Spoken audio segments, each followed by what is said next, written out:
Ako po si kapatid na Alin Jun B. Bueno. Mula po ako sa lokal ng Iloilo City, distrito po ng Iloilo South. Isa po akong diakonesa. Nagtapos po ako ng Bachelor of Secondary Education, major in Social Studies po sa West Visayas State University. Currently po ay nagtatrabaho po ako sa Halandone Memorial National High School at ang aking pong asawa ay si kapatid na Antonio Bueno Jr. Isa po siyang diakono dito po sa lokal ng Iloilo City. May 3 po kaming anak, si Cady, si Angel at si Third po. Bago po akong maging kaanib ng Iglesia ni Cristo, dati po akong kaanib po sa Iglesia Katolika Romana po. Ako po ay masigla rin po doon sa aming relihiyon at naging bahagi rin po ako ng Youth for Christ po. One time po nagkaroon po kami ng seminar na para ihanda po kami na maging leaders po sa aming church. Naging masigla rin po ako. Kaya nga lang nagkaroon din po ng pagkakataon na minsan ay marami po akong katanungan kung bakit ganito po ang mga tuntunin, ang paniniwala. Bakit ang pari lang po ba yung may karapatan na bumasa? Wala po tayong karapatan na malaman yung katotohanan. Kaya doon po sa pagbasa ko po, marami po akong natutunan. And then yun po isa sa mga nais ko pong itanong sa aming parish priest. Kaya lang po, hindi niya po ako hinarap at hindi po niya sinagot yung mga katanungan ko. And since then po, parang ayoko na po. And then last na pagsamba ko po, sumamba po ako sa amin, sa church po. Meron po talaga akong hinahanap na hindi ko po makita. Parang may nakakaramdam po ako ng emptiness. Kapag mayroong misa po, hinahanap ko po yung salita ng Panginoong Diyos kasi nagbabasa na po ako ng Biblia. Hinahanap ko po talaga na ituro yung dalisay na aral ng Panginoong Diyos, pero hindi ko po makita sa dati ko pong relihiyon. Yun pong huling pagsamba ko, and then dininounce ko na po yung aking Catholic faith.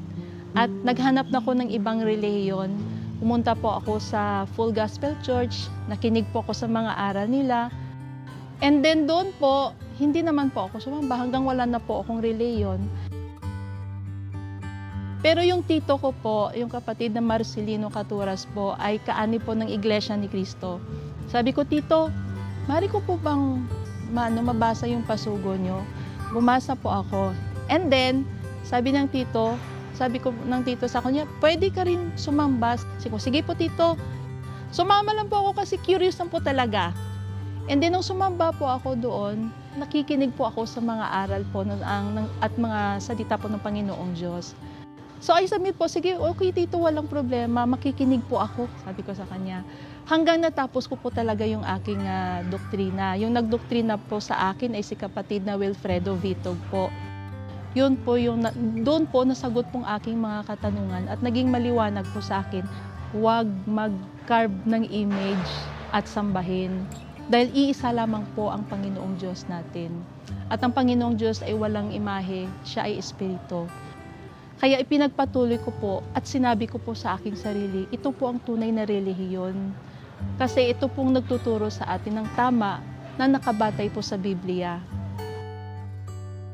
Nabautismuhan po ako noong 2000 po dito po sa distrito ng Iloilo South, sa lokal po ng Iloilo City.